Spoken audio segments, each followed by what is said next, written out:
Queridos amigos, un feliz sábado a todos vosotros. Hoy vamos a tener el repaso del estudio de Escuela Sabática.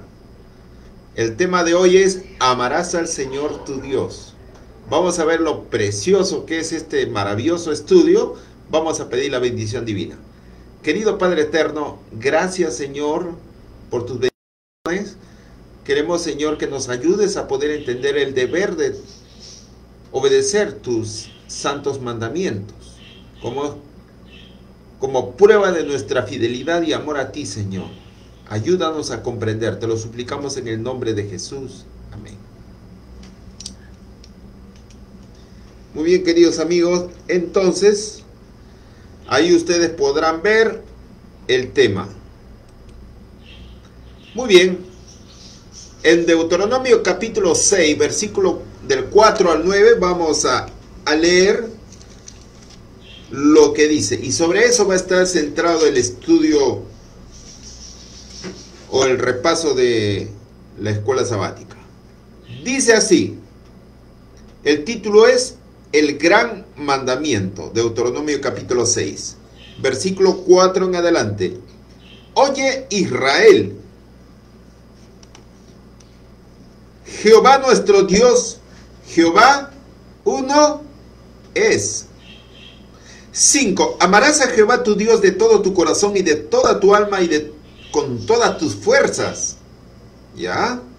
Y esta palabra que yo te mando hoy estará sobre tu corazón. No solamente para el individuo, sino también para los hijos, mira. Y la repetirás a tus hijos. Y las llamarás la atención, le gritarás para que puedan comprender. ¿Ya? Y hablarás de ellas estando en tu casa y andando por el camino y al acostarte y cuando te levantes. ¿Se dan cuenta? Y la atarás como una señal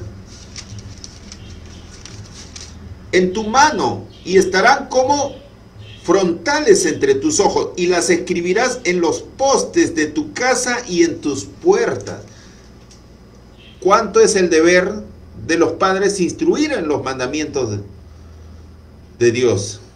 Y los hijos obedecerlos conforme al mandamiento que dice, honrarás a tu padre y a tu madre. ¿Ya? Aquí el Señor es claro, preciso. Entonces, ese es el encargo que Dios ha dado a los padres para con sus hijos. ¿Ya? La obediencia a los mandamientos de Dios y que sean pues de frontales en donde antes en los postes, en las vigas dentro de tus puertas tiene que estar esto escrito para que siempre las recuerdes, porque el ser humano es con tendencia pecaminosa a hacer el mal, a pensar mal, a hablar mal, a hacer mal las cosas o a dar la contra. Eso es el ser humano. Hasta de adulto lo hacemos contra los mandamientos de Dios, a sabiendas cometemos errores. Entonces, eso es el mandamiento que el Señor ha dado.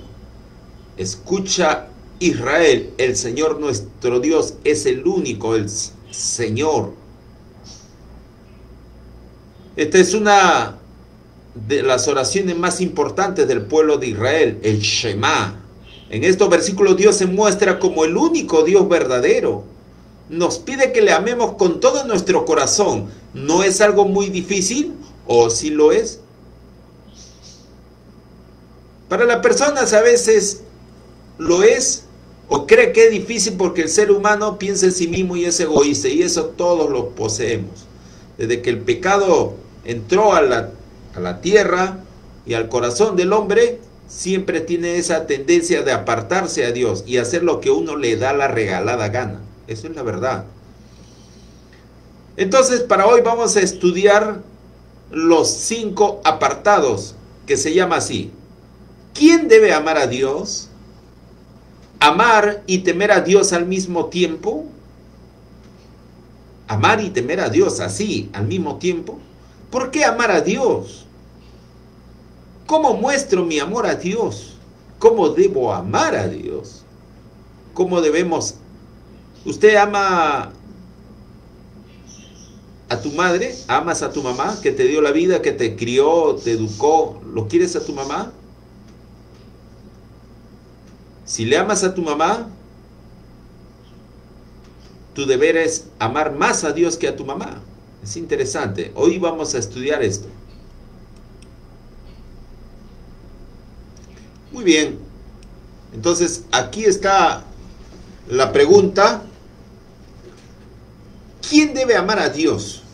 Y eso está en Deuteronomio 6:1. Dice, estos pues son los mandamientos, estatutos y decretos que Jehová vuestro Dios mandó que os enseñase, para que lo pongáis por obra en la tierra a la cual pasáis vosotros para tomarla. ¿Correcto?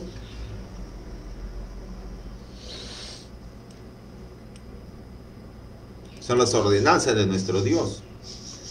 Las prescripciones divinas debían ser transmitidas de generación en generación para que tú, tu hijo y el hijo de tu hijo lo guarden, tus nietos, todos. Eso era el deber a través de las generaciones y hasta el fin de los tiempos. Dios desea que yo las guarde para que me vayan bien.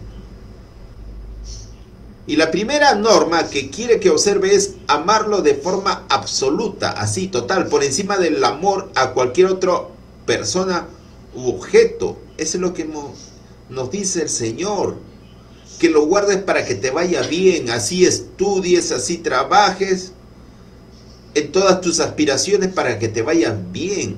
Eso es lo mejor, entregar nuestra vida, nuestra alma a Dios. Buscad primeramente el reino de Dios y su justicia para que las demás cosas te vayan bien. Dios usa el posesivo tú para que te vaya bien. La palabra te vaya bien es tú, para que a ti te vaya bien. ¿Ya? No vuestro. No es un mandato general, sino es personal. Debo amar a mi Dios de todo mi corazón, con todo tu corazón, con toda tu mente, con toda tu fuerza, con toda tu alma. ¿No es el mandamiento? Entonces, eso es lo que el Señor nos manda. Es un mandato directo, por nuestro propio bien. El Señor así lo ha establecido para nuestra felicidad. Ahora, el siguiente apartado. ¿A amar y temer a Dios al mismo tiempo? El versículo 2, ¿qué dice? Para que temas a Jehová tu Dios. ¿Qué tipo de temor es? ¿El temor de miedo? ¿El temor de espanto? Vamos a ver qué cosa es.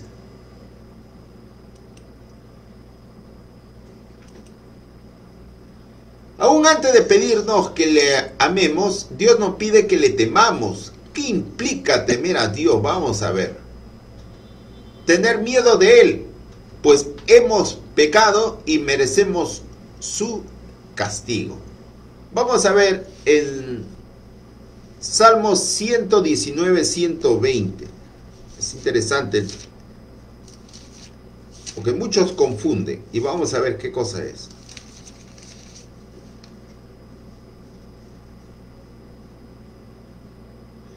Mi carne se ha estremecido por temor de ti, y de tus juicios tengo miedo. Es la naturaleza del ser humano. Si no tiene temor de algo, nunca se va a preocupar por sí mismo. Va a andar en una falsa y una fatal seguridad. Una falsa seguridad.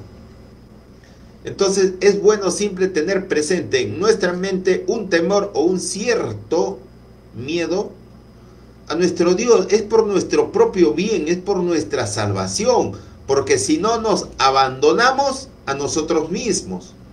El Señor quiere que en forma continua tengamos en nuestro pensamiento y entendimiento el temor a los juicios, pero también a la vez con esperanza en esa bendita promesa de la salvación eterna.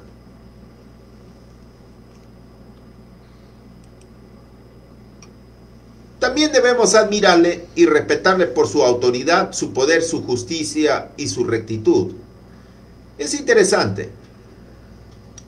Y eso todos pasamos por esa experiencia, ¿no? Un hijo en un hogar, por lo general en hogares muy cristianos, por más que sean así, existe, ¿no?, de parte de los hijos, es por parte de mi experiencia. A mi papá siempre lo he tenido un cierto miedo, un cierto temor por su autoridad, ¿no? Él había hecho servicio militar y era muy recto, ¿no? Lo que se decía se obedecía. Pero también a la vez tenía una admiración yo por él, por su inteligencia, por sus ocurrencias, por la forma ordenada que era, y lo admiraba, ¿no? Entonces había una combinación de temor con admiración, ¿no? Entonces es importante recordar, ¿no?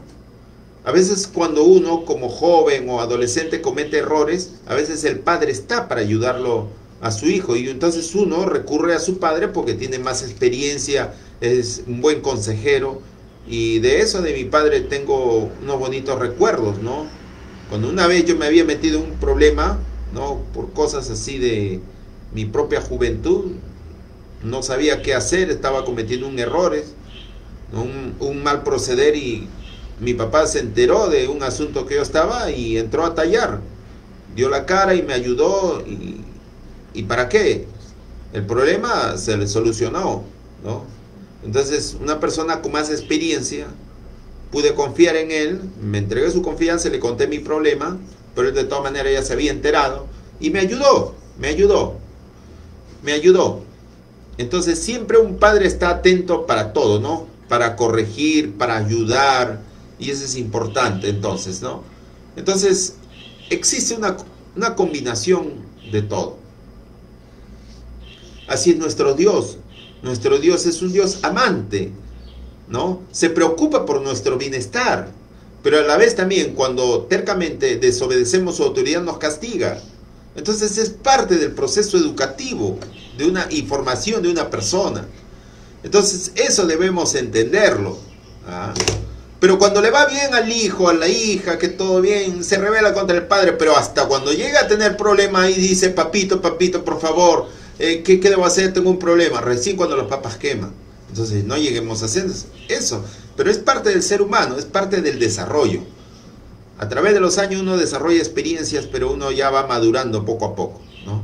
Porque un padre siempre va a tener años de experiencia, ¿no?, de saber solucionar problemas dificultosos, pero gracias a la ayuda de Dios. Por eso debemos confiar. Nuestro Dios es un Dios todopoderoso. En Efesios 2, del 1 al 10, nos muestra cómo este temor a Dios por su gracia nos lleva a amarlo. Vamos a leerlo, ¿ya? Vamos a estudiar, ¿ya? Total, hoy día es sábado, no podemos quedar 2, 3, 4, 5 horas estudiando y, bueno, vamos a aprenderlo, ¿ya? Efesios capítulo 2, versículo del 1 al 10. ¿Qué dice la palabra de Dios, ya?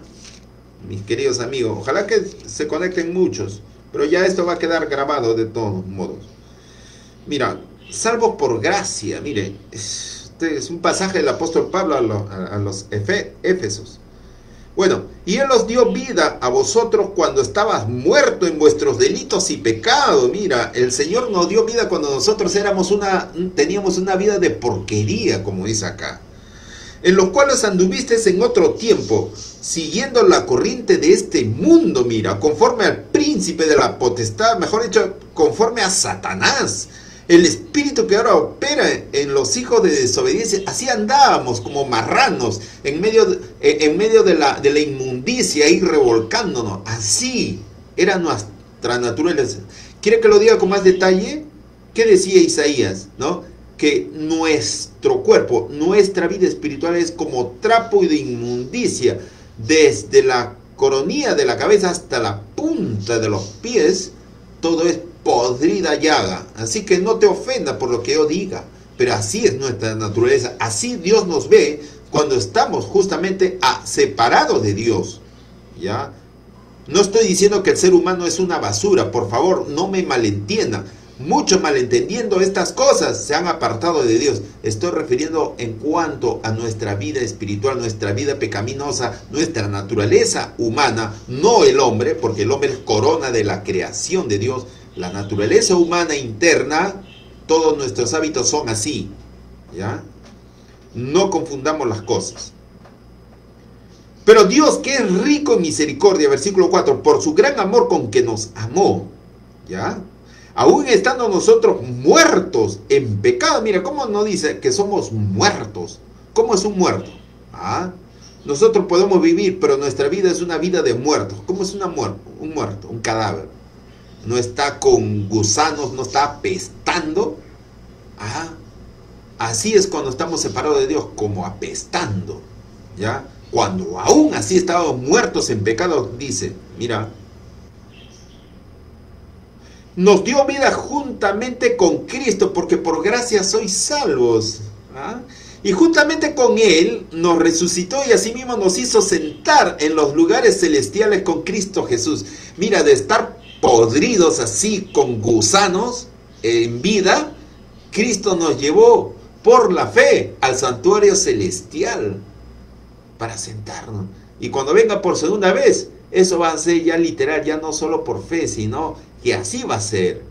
Tan glorioso será nuestro cuerpo, glorificado, inmortal. ¿Hasta qué nivel nos eleva Dios? Y eso es con el gran amor con que nos amó Dios.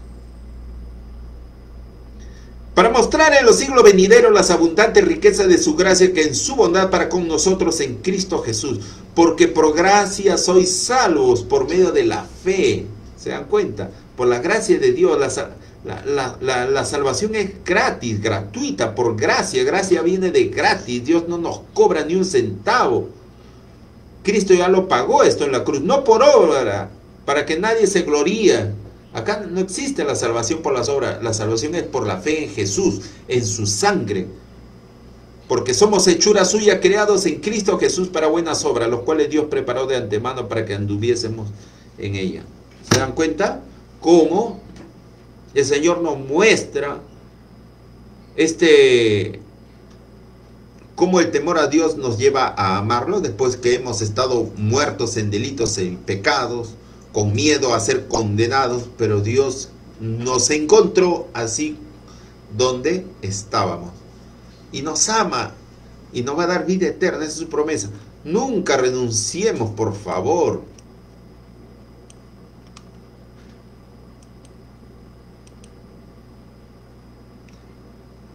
Aunque merecemos el castigo por nuestro pecado, Dios nos perdona y nos da vida, ¿no? Eso es lo que hemos visto. Y con su poder nos transforma y nos hace apto para servirle y amarle. Así es. Eso es lo que hemos estado viendo, ¿no? Lo que Dios ha hecho conmigo en Cristo Jesús me lleva a amarlo y a temerlo al mismo tiempo. Claro. Eso es. ¿Cuánta deuda hemos tenido con Dios y Dios nos levantó de donde estábamos, ¿no? Ahora para estar con esperanza, ¿no? No debemos temerlo por su autoridad y amarlo incomparablemente con todo lo que se ha hecho y con todo lo que nos ha prometido cuando venga por segunda vez. Ahora, ¿por qué debemos amar a Dios? Nosotros le amamos porque Él nos amó primero. Eso dice 1 Juan 4:19, ¿correcto? Esa es la razón. En los discursos registrados en Deuteronomio, Moisés recuerda a los israelitas que Dios amó a sus padres y a ellos mismos, y que por esa razón los rescató de Egipto. También les asegura que seguirá amándolos en el futuro. Eso está claramente demostrado allí, queridos amigos. Dice que el Señor con mano fuerte, como con alas de águila, justamente los rescató de la esclavitud de egipcio, para que puedan ser una nación libre y pudiesen guardar los mandamientos el sábado, porque allí eran esclavos. Les impedían guardar los mandamientos. El peligro que tuvieron en Egipto cuando estuvieron por 4 generaciones, se había fomentado mucho la idolatría y el paganismo, y los días sábados les exigían hacer ladrillos, no podían guardar el sábado. O sea, no podían guardar los mandamientos de Dios. Y el Señor, con mano fuerte, con 10 plagas, con milagros portentosos, pudo librar a Israel de Egipto. Entonces, esa fue la manifestación de amor que tuvo Dios para con sus hijos. Pero también manifestó sus juicios cuando el pueblo de Israel, conociendo el favor y el amor de Dios, comenzaron a adorar un becerro de oro. Se entregaron a la orgía y la idolatría. Entonces Dios también los castigó, para que no sean como manzana podrida de otros hijos de Dios que se mantuvieron fieles, como los levitas se mantuvieron fieles. Entonces el Señor tenía que cortar esa cangrena para que no se pudra todo el cuerpo y todo el pueblo de Israel vaya en fracaso. El Señor tiene que obrar por misericordia. Sus juicios a veces son misericordiosos por el bien de sus otros hijos. Pero así es, pero el que se entrega en la lascivia, en esas cosas, tarde o temprano, va a tener sus juicios. Así es. Es decir, antes de que Dios les ordene amarlo, antes siquiera de que existiera como nación, Él los había amado y los había rescatado de su esclavitud. Por algo, eso fue la promesa que Dios había hecho a Abraham, que le dijo que en sus descendencias serían benditas todas las familias de la tierra. La mayor motivación que podemos tener para amar a Dios es que Él nos amó primero y se entregó a sí mismo por nosotros, aún antes de que llegásemos a existir. Más claro no puede ser. Entonces, ¿cómo muestro mi amor a Dios? ¿Cómo demostramos nuestro amor a Dios? ¿Qué dice San Juan 14:15? Si me amáis, guardad mis mandamientos. Si no lo amas a Dios, mejor no lo guardes. Haz lo que te dé la gana, pero ya sabes las consecuencias. Así es, el amor a una pareja se demuestra con los hechos, ¿ya? Si amas a Dios, ama lo que Dios ama. Dios es el autor de esos santos preceptos para nuestra felicidad. Ese es para nuestra felicidad.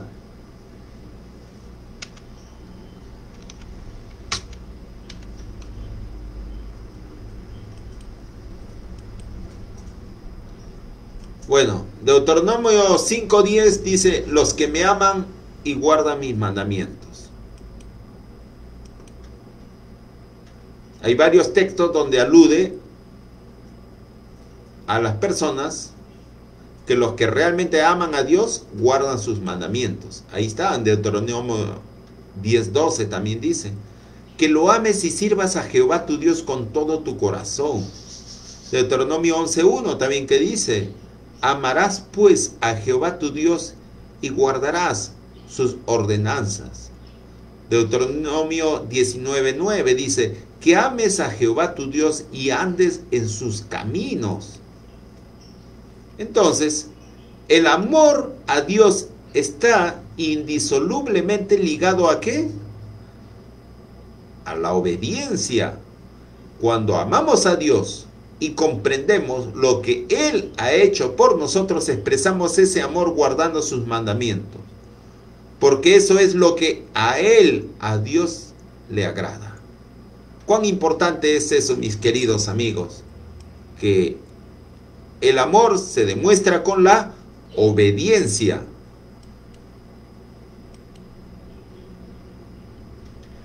¿Cómo debo amar a Dios entonces? En Marcos capítulo 12, versículo del 29 al 30 dice: Jesús le respondió: el primer mandamiento de todo, ¿qué cosa es? Oye Israel, el Señor nuestro Dios, el Señor uno es. Y amarás al Señor tu Dios con todo tu corazón, con toda tu alma, con toda tu mente y con todas tus fuerzas más de lo que no puedas dar ya. Este es el principal mandamiento. Porque nuestra vida pertenece a Dios, mi querido amigo. Nuestra vida es de Dios porque es nuestro creador y es nuestro salvador. El Señor nos ha hecho para Él. Pero aun cuando el Señor nos ha hecho para Él, para gloria de Dios, también nos ha dado libertad para poder gozar y tomar nuestras decisiones y tener libre albedrío, como si fuera que existiésemos solos. Es maravilloso esa dualidad que existe, ¿no? Es maravilloso pertenecer a alguien, tener un amo que es nuestro gran creador, pero a la vez ser libre, poder disfrutar de una vida social, tener tus propias aspiraciones, y Dios permite que tengas tus propias aspiraciones. Dios no es un amo que te esclaviza, sino eres su siervo, a la vez eres libre. Es una cosa que no existe en este mundo. Es algo divino. Entonces, Jesús mismo dijo que la verdad te hará libre. Así es. Por eso, que nuestro amor a Dios debe ser con los cuatro. Mira, ¿por qué digo cuatro? Un cuadrado es algo completo, ¿correcto? Un cuadrado viene se deriva de cuatro lados. Y miren, un cuadrado perfecto. Aquí graficaría un cuadrado.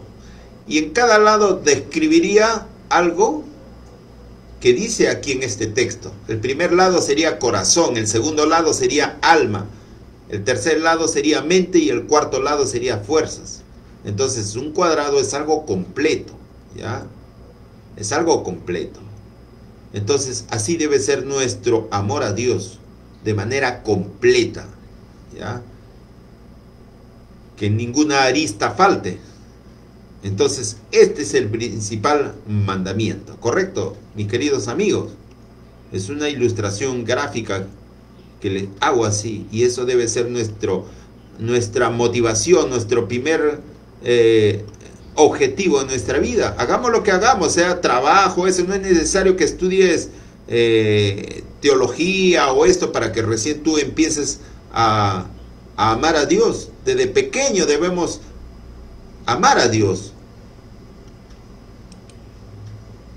Jesús sintetizó los mandamientos citando el Shema, la base para la obediencia de cualquier mandamiento divino. ¿Qué cosa es?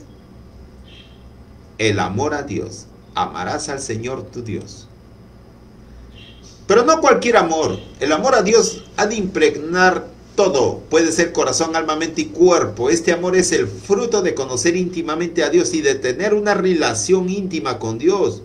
A veces se puede confundir con un sentimentalismo enfermizo. Esos emocionalismos que se difunden a veces, que hacen los pastoruchos de 2 por medio, ¿no? Los evangélicos dominicales, los curas, que celebran quizás misas carismáticas o reuniones carismáticas donde se pulula música con batería, música sentimental, y la gente se pone a llorar, a llorar, a llorar. Pero cuando termina, esas reuniones son como antes. Se van a la cantina, toman cerveza, van a comer basura en la calle, esas cosas que hacen pues daño al cuerpo. Entonces, solamente eso es un mero engaño, eso es emocionalismo, eso no es amor a Dios, eso es sentimentalismo enfermizo que ha sido o se ha derivado producto de la manipulación mental que hacen justamente esas personas, esos líderes religiosos, para llenarse los bolsillos de tanto dinero. Y encima ni guardan el sábado, son dominicales. Y eso es lo peor, son rebeldes contra los mandamientos de Dios. En el tiempo del fin, cuando la obediencia sea una prueba de lealtad a Dios, ¿ya? Porque el dragón se llenará de ira contra la mujer y hará guerra contra el resto de la descendencia de ella, contra el remanente de Dios. En Apocalipsis 13:15 dice que la bestia mandará a matar a todo lo que no lo adore. Se está refiriendo a la ley dominical.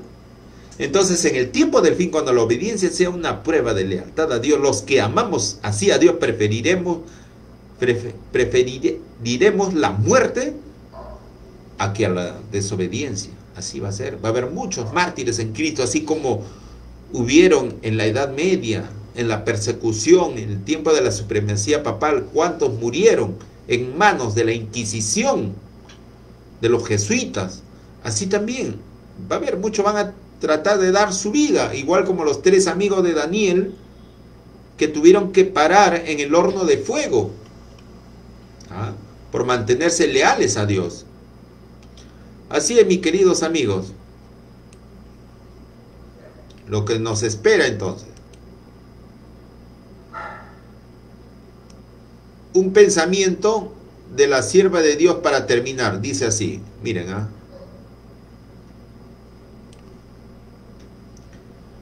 un amor supremo hacia Dios y un amor abnegado hacia nuestros semejantes es el mejor don que nuestro Padre Celestial puede conferirnos. Tal amor no es un impulso, como les decía, sino un principio divino, un poder permanente. No es algo emocionalismo, no es algo así fugaz, nada. En el corazón que ha sido renovado por la gracia de Dios, el amor es el principio dominante de acción. Modifica el carácter, gobierna los impulsos, controla las pasiones. A veces puedes estar con cólera, pero te controla. Y ennoblece los afectos. Eso es lo que el amor de Dios produce en el corazón, ¿no? Uno se vuelve tardo para la ira, se vuelve paciente. En eso se mide si el amor de Dios a uno lo ha transformado. Pero si uno está irritándose o por cualquier cosa se molesta, entonces uno puede verificarse, analizarse y ver de que todavía no ha sido cambiado por el Espíritu Santo. Pero claro que es un progreso, es un progresivo, pero es así, ¿no? Ese amor, cuando uno lo alberga en el alma, endulza la vida, puedes llegar a ser feliz, estando lo que te pase. Confías, ¿por qué? Porque confías en Dios. Y esparce una influencia ennoblecedora en su alrededor. Ojo. Entonces, es eso para la vida de uno, ¿ya? Y esa cita está sacada de los Hechos de los Apóstoles, página 440, ¿ya, mis queridos amigos? Bueno, eso es lo que he querido traerlos.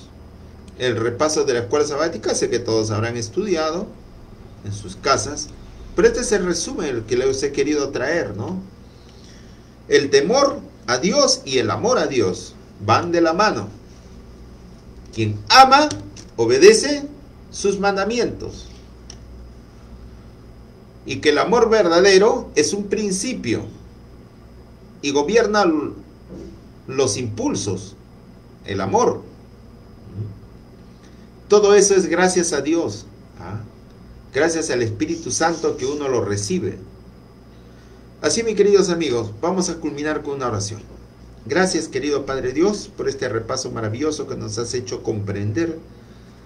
Te suplicamos que nos ayudes, Señor, a perfeccionar, Señor, nuestros sentimientos, nuestros deseos, nuestras motivaciones, y que el amor supremo tuyo sea quien gobierne nuestra vida. Ayúdanos a conocerte para admirarte más, todo lo que has hecho en la cruz por nosotros. Suplicamos estos favores en el nombre de Jesús bendito. Amén. Mis queridos amigos, conmigo será hasta muy pronto. Dios los bendiga grandemente.